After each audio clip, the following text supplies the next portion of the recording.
This is the North Africa Journal, and thank you for listening to this podcast.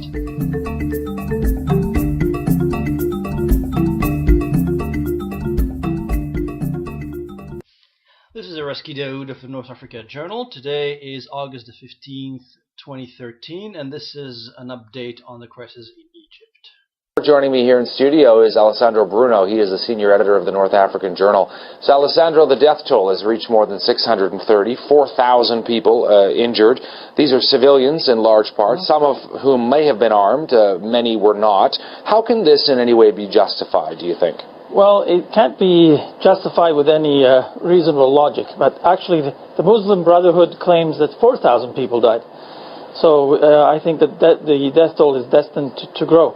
But to put this into perspective, I draw back an example from 2009 or 2010 in Thailand, when protesters, they were called the Red Shirts, were in a very similar situation. A prime minister had been removed because of incompetence, replaced by a new government, in a semi-democratic government. And when the army stepped in, the police, it made a similar massacre of civilians incidents. The parallel is uncanny with this situation. The problem is that with Thailand, those problems are confined.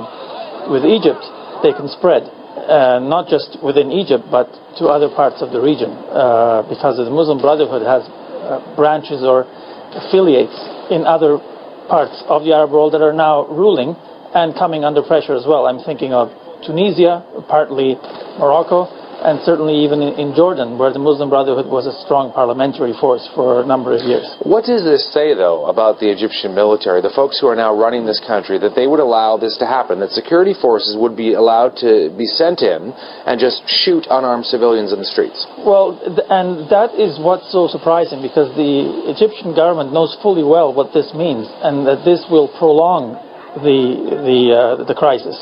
Perhaps that's what they want, because they want to find a way to delegitimize the Muslim Brotherhood. They will force the Muslim Brotherhood to go underground and to act in criminal ways, as they've already shown. And in fact, the first reaction yesterday was against churches and any Western symbol. They killed 3 journalists. I believe one was British. Mm-hmm. And in fact, most embassies have advised foreign nationals, particularly Europeans, to stay away. As Canada has as well, yes. So I also think the Egyptian military is largely made up, particularly the security forces on the street, by recruits with little training.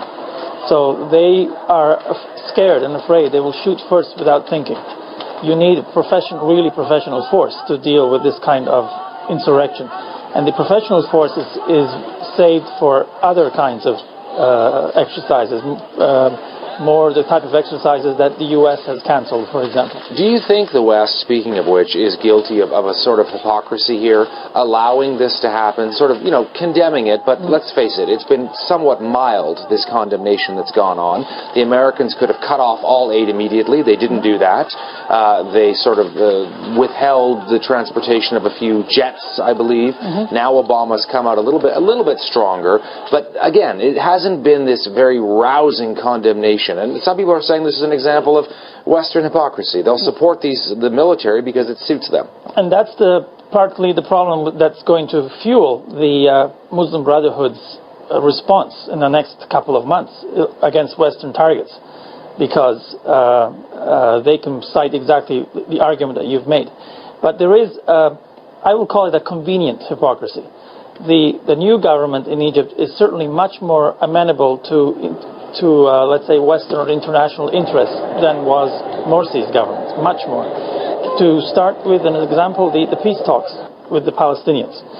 The Morsi government was strongly supportive and allied with Hamas.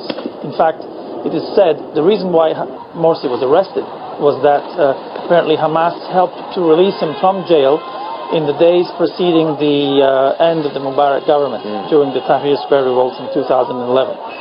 So, and besides, the Muslim Brotherhood and Hamas, they're very close, very closely tied. Now that this government is over, the Hamas is much weaker, and the Palestinian National Authority has a chance to show some strength and political power and get some kind of a deal. It's interesting how they are all sort of interconnected in this larger web. Yeah. Before we go, I want to ask you, where does this leave the Brotherhood now? They've had their camps. The camps have been closed down, hundreds killed. They tried to take part in the political process. People didn't like Morsi. Now what? Well, as far as I know, the Muslim Brotherhood has not been banned from running in the next elections. However, these actions might lead, we don't know, the government, which is under the control of the military, let's not say, and the irony is that the new head of the army, General Sisi, was appointed by Morsi. Yes. And he was a suspected member of the Brotherhood because of his very devout ways. But he's an army man. He does not like disorder. He's been known to be he likes order and organization. And so he will probably, I suspect the Muslim Brotherhood could go underground again, as they have been for decades. And this is saying a lot, considering that the Muslim Brotherhood is the oldest political movement in Egypt right now. It was founded in 1922. And it almost came to power in 1952 with Nasser after they ousted the monarchy. But Nasser led a kind of coup against them in a very similar way, because they were seen as backward and not progressive. Alessandro Bruno helping us put into perspective what is going on in the streets of Egypt today. Thanks so much for your time. Thank you.